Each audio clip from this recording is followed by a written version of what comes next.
Okay, in this video I want to give you, if you're an employee, the two best tips that I can pull together and give you from my experience of dealing with employees and employers and representing both, but in particular in representing employees.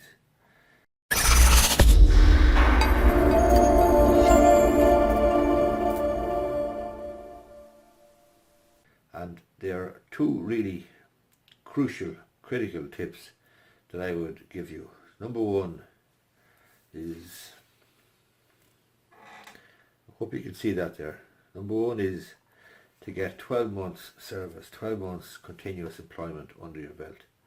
If you don't, then you don't have the benefit of the unfair dismissals legislation. Now, without the Unfair Dismissals Act of 1977 and the amendments after that, without that 12 months continuous employment, you are in a very, very weak, vulnerable position and can be dismissed without being able to bring a claim for unfair dismissal. Now, don't get me wrong, you do have other protections. You have protections in relation to working time, annual leave, rest breaks, whistleblower legislation, minimum wage, terms and conditions of employment, Act 1994, the right to a written statement of employment, of certain terms of your employment. These are all very, very important. But the bottom line is that when it comes to unfair dismissal, when it comes to a dismissal claim, when it comes to a situation where you have lost your employment, then you need to be able to bring a claim for unfair dismissal. And unfortunately, you are in a weak position without 12 months continuous service. So again, you need to get 12 months continuous employment under your belt if you can. So if you have grievances, or if you have issues, if you have problems with your job, then you must consider whether you're able to endure it and get the necessary 12 months under your belt first, and then raise or ventilate those grievances. So that's the first thing. The second tip that I would give you is also to do with unfair dismissal and constructive dismissal. But basically, the tip is not to resign, not to quit.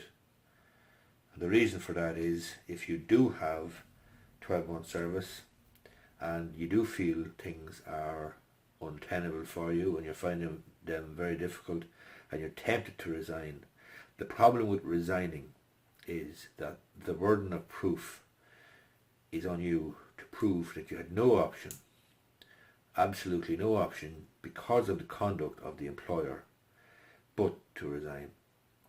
And so the burden is on you. You have a probative burden to prove you had no choice but to resign. The other side of that equation is where you don't resign, perhaps you may suffer a dismissal, a termination of your employment. In that situation, you may bring a claim for unfair dismissal. And if you do, the probative burden is on the employer. The employer must prove that the dismissal was reasonable and that it was justifiable. And it can be difficult enough for an employer to do that without following fair procedures and without getting the termination into a particular category, for example, redundancy, conduct issues or performance issues. And it can be a slow enough process for an employer, particularly in relation to conduct or performance, because they may be looking to put you on a performance improvement plan. That's a slow, tortuous enough process. The bottom line is, if you resign, you make it easy for the employer, because you now have the burden of proof. If you bring a claim to the Workplace Relations Commission about constructive dismissal, you have the burden of proof to show that you had no choice but to resign. And as I say, it can be a difficult enough case to win. So they are my two tips, my two best tips for employees. Number one, get the 12 months continuous service under your belt if you can at all, because without that you don't have the benefit of unfair dismissal legislation and you cannot bring a claim for unfair dismissal.